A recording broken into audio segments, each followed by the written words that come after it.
Okay, so now we are on the third segment of the reading homework. We are now on the third segment of the reading homework due. So this one starts on page 83. Then came another door caulked with oakum. Bringing with him a cloud of frosty vapor, he went in and quietly pulled the door shut so they wouldn't yell at him. Hey, you bastard, shut the door. The office was as hot as a Turkish bath, it seemed to Shukov. The sun, coming in through the icy window panes, played gaily in the room, not angrily as it did at the power station, and spreading across the broad sunbeam, the smoke of Tazar's pipe looked like incense in church. The stove glowed red right through. How they piled it on the devils! Even the stovepipe was red hot. In an oven like that, you only have to sit down a minute and you're fast asleep. The office had two rooms. The door into the second one, occupied by the superintendent, was not quite closed, and through it the superintendent's voice was thundering. There's an overdraft on the expenses for labor and building materials. Right under your noses, prisoners are chopping up valuable lumber, not to mention prefabricated panels, and using them for firewood at their warming up spots. The other day, the prisoners unloaded cement near the warehouse in a high wind. What's more, they carried it up 10 yards on barrows. As a result, the whole area around the warehouse is ankle deep in cement, and the men are smothered in it. Just figure the waste. Obviously, a conference was going on with the foreman. In a corner near the door, an orderly sat lazing on a stool. Beyond him, like a bent pole, stood, can't pronounce this name, so we'll just call him Patinko B219, the fathead staring out of the window, trying to see, even now, whether anyone was pinching some of his precious prefabs. You didn't stop us that time, you snoop.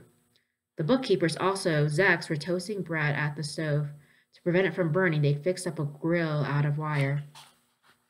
Cesar was sprawling over his desk, smoking a pipe. His back was to Shukov, and he didn't notice him come in. Opposite him sat X-123, a stringy old man who was serving a 20-year sentence. He was eating kasha. No, my friend, Cesar was saying in a gentle, casual way. If one is to be objective, one must acknowledge that Eisenstein is a genius. Ivan the Terrible, isn't that a work of a genius? The dance of Ivan's Guard, the mass, can't pronounce that word either. The scene in the cathedral? Ham, said X-123 angrily, stopping his spoon in front of his lips. It's all so arty, there's no art left in it. Spice and poppy seed instead of everyday bread and butter. And then the vicious political idea, the justification of personal tyranny, a mockery of the memory of 3 generations of Russian intellectia. He ate as if his lips were made of wood. The kasha would do him no good. But what about other interpretation could he have gotten away with? Gotten away with? Ugh! They don't call him a genius, call him an ass-kisser, obeying a vicious dog's order. Geniuses don't adjust their interpretations to suit the tastes of tyrants. Zhukov cleared his throat. He hadn't the nerve to interrupt such a learned conversation, but there wasn't any sense in standing there either. Cesar swung around and held out his hand for the bowl, not even looking at Zhukov as though the kasha had materialized out of thin air. But listen, he resumed. Art isn't a matter of what, but of how.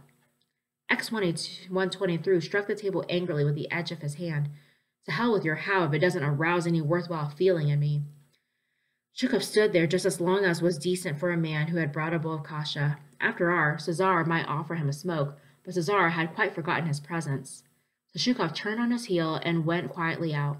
The cold was unbearable, he decided. The block laying wouldn't go too badly. As he walked along the path, he caught sight in the snow of a short length of steel, a bit of a hacksaw blade. He could conceive of no immediate use for it, but then you could never tell what you might need in the future. So he picked it up and slipped it into his pants pocket. He'd hide it at the power station, waste not, want not. The first thing he did on reaching the power station was to take his trowel out of its hiding place and slip it under the length of rope he wore around his waist. Then he took off for the machine shop. After the sunlight, the shop seemed quite dark and no warmer than outside, sort of clammy. All the men had crowded near the round iron stove that Zhukov had fixed, or near the one where the sand was steaming as it dried. Those who could find no room around the stove sat on the edge of the mortar trough. Taran was seated against the stove, finishing the kasha that Pavel had warmed up for him on it.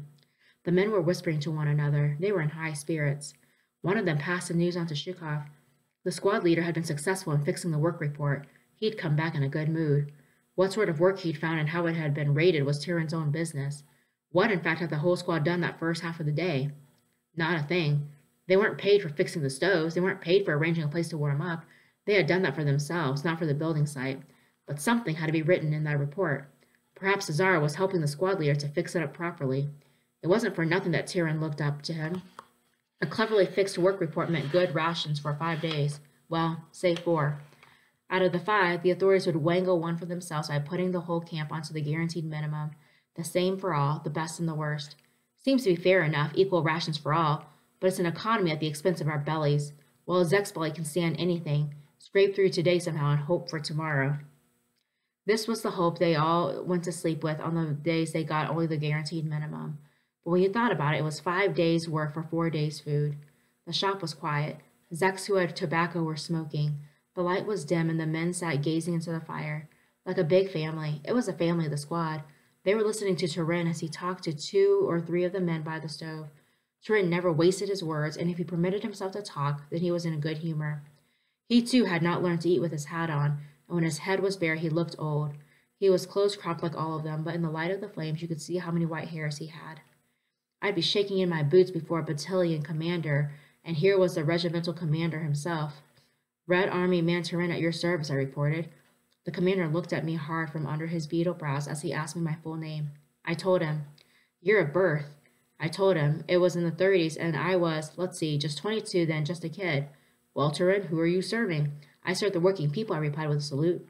He blew up and banged both fists on the desk. Bang! You're serving the working people, you bastard, but what are you yourself? I froze inside, but I kept a grip on myself. Machine gunner, first class, excellent marks in military training, and polite. First class? What are you talking about, you shit? Your father's a kulak. Look, this document has come from K-Men. Your father's a kulak, and you've been hiding. They've been looking for you for 2 years. I turned pale and kept my mouth shut. I hadn't written a line home for a year to keep them from chasing me. I had no idea how they were living at home, and they knew nothing about me. Where's your conscience? She shouted at me, all 4 bars on his collar shaking. Are you ashamed of yourself for deceiving the Soviet power? I thought he was going to hit me, but he didn't. He wrote out an order to have me thrown out of the army at 6 o'clock that very day. It was November. They stripped me of my winter uniform and issued me a summer one, a third-hand one it must have been, and a short, tight jacket. I didn't know at the time that I didn't have to give up my winter uniform, just send it to them. So they packed me off with a slip of paper. Discharged from the ranks as a kulak's son. A fine reference for a job. I had a 4-day train journey ahead of me to get home. They didn't give me a free pass. They didn't even provide me with 1 day's rations. Just gave me some dinner for the last time and threw me off the post. Incidentally, in 38, the Cotlas deportation point, I met my former squadron commander. He had been given 10 years, too. I learned from him that the regimental commander and the commissar were both shot in 37, no matter whether they were a proletarian or kulak stock, whether they had a conscience or not. So I crossed myself and said, so after all, Creator, you do exist up there in heaven. Your patience is long-suffering, but you strike hard. All right, guys, so if you didn't catch on to that, that's just Turin telling his story about how he got put in prison. So that's just Turin telling his story about how he ended up at the camp. All right, let's keep going.